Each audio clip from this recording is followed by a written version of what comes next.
Yuragimda yurtim bor O'zbekiston, bayrog'ing hilpirar osmonlar uzra. Amir Temur ruhiy qonimda jo'shar, Jaloliddin mangu berdi mardlikda doston.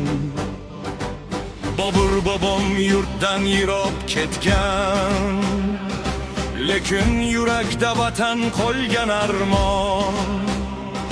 Mirzo Ulug'bek yulduzlarni sanab, ilm bilan yoritgan butun jahon.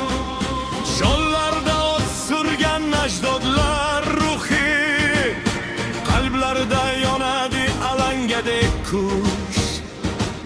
Shiroq jasorati tomar isnomi bizga meros bo'lib kelmoqda bugun.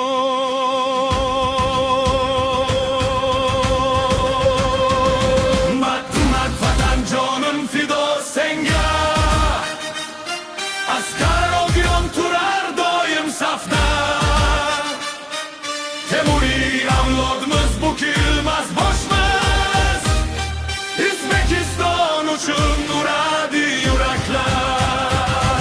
Dombira sadolari tog'larga urar, naylar yig'lar tuning bag'rida.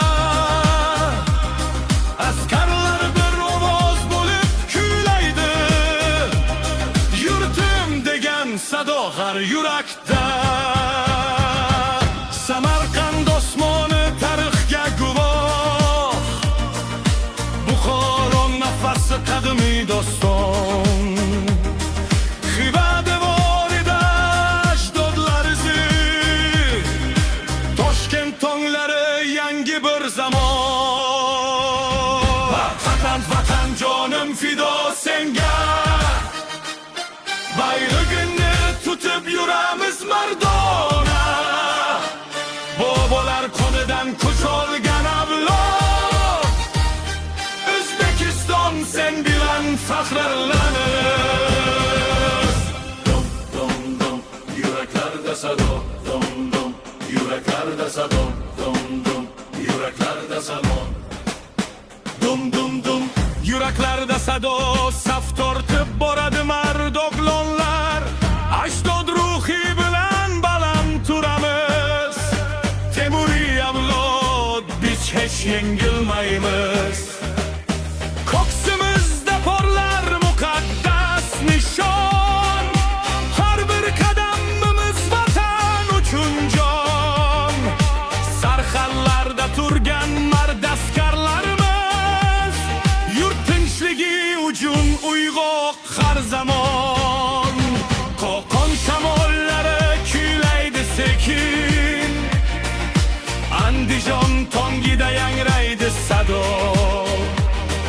Navoiy cho'lida olovudek yurak, Farg'ona bog'ida yashnaydi bahor.